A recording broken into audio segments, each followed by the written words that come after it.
အကျက်တဲတွေဖြစ်တဲ့အစင်မပြေတဲ့အထိန်အချုပ်တွေရှိတဲ့အချိန်တွေမှာကိုယ့်ရဲ့စိတ်ကိုမပြန့်သွားအောင် scatter မဖြစ်သွားအောင်ဘယ်လိုမျိုး manage လုပ်ရမလဲဆိုတာလေးကိုကျွန်မလုပ်နေတဲ့နည်းလေးနဲ့ပြောပြမယ်။မနေ့မိုးလင်းလာတယ်ဆိုတဲ့အခါကျရင်ဘာတွေဖြစ်နေလဲ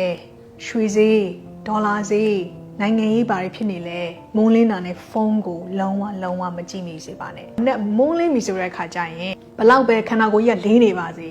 မထကျင်ပါစေ။နော်ကိုယ့်ရဲ့ဒီကတင်အောက်ကကျန်းပြင်ကိုချလိုက်တာနဲ့ကျမထအော်တယ်မနေ့မိုးလင်းတိုင်းမှာ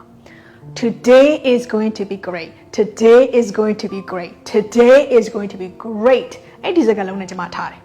ဒီနေ့ကဘာပဲဖြစ်ဖြစ်အဆင်ပြေတဲ့နေ့ကောင်းတဲ့နေ့ဖြစ်ရမယ်ဒီ practice လေးကိုလုပ်ကြည့်ပေါ့နော်တော်တော်များများအဆင်မပြေဘူးပေါ့နော် negative တွေများတဲ့နေ့မျိုးလဲကြုံနိုင်တယ်ဒါပေမဲ့ကိုကဒီ affirmation လေးနဲ့စတဲ့အတွက်ကြောင့်မို့ခံစားတယ်နောက်ဆုံးအိယာဝင်ပြီဆိုတဲ့အခါကျရင်ကျွန်မနောက်ထပ်စကားလုံးလေးတစ်လုံးကျွန်မထပ်ပြီးပြောတယ် Today I have done enough ဒီနေ့ငါလုပ်ခဲ့တဲ့အရာတွေကငါကျေနပ်တယ်လုံလောက်တယ်ဒီထက်လည်းပို့ပြီးတော့ငါဘာကြီးလုံးဝမလဲမသိဘူးဒါတွေလုံးဆရာကြီးရှိတယ်ဒီနေ့လည်းဒါမပြီးခဲ့ဘူးငါပြင်းသွားလို့လုံးဝအရာတွေကြံခဲ့တယ်နော်ငါအချိန်ဆွဲလိုက်မိတယ်ဒီအတွေးတွေကျွန်မတက်နိုင်သလောက်မအိတ်ခင်မှာဝင်အောင်မလုပ်ဘူးကိုယ့်ကိုပြန်ပြီးတော့ ground yourself လုပ်ပြီးတော့ today I have done enough ဒီနေ့ငါလုပ်ခဲ့တဲ့အရာတွေက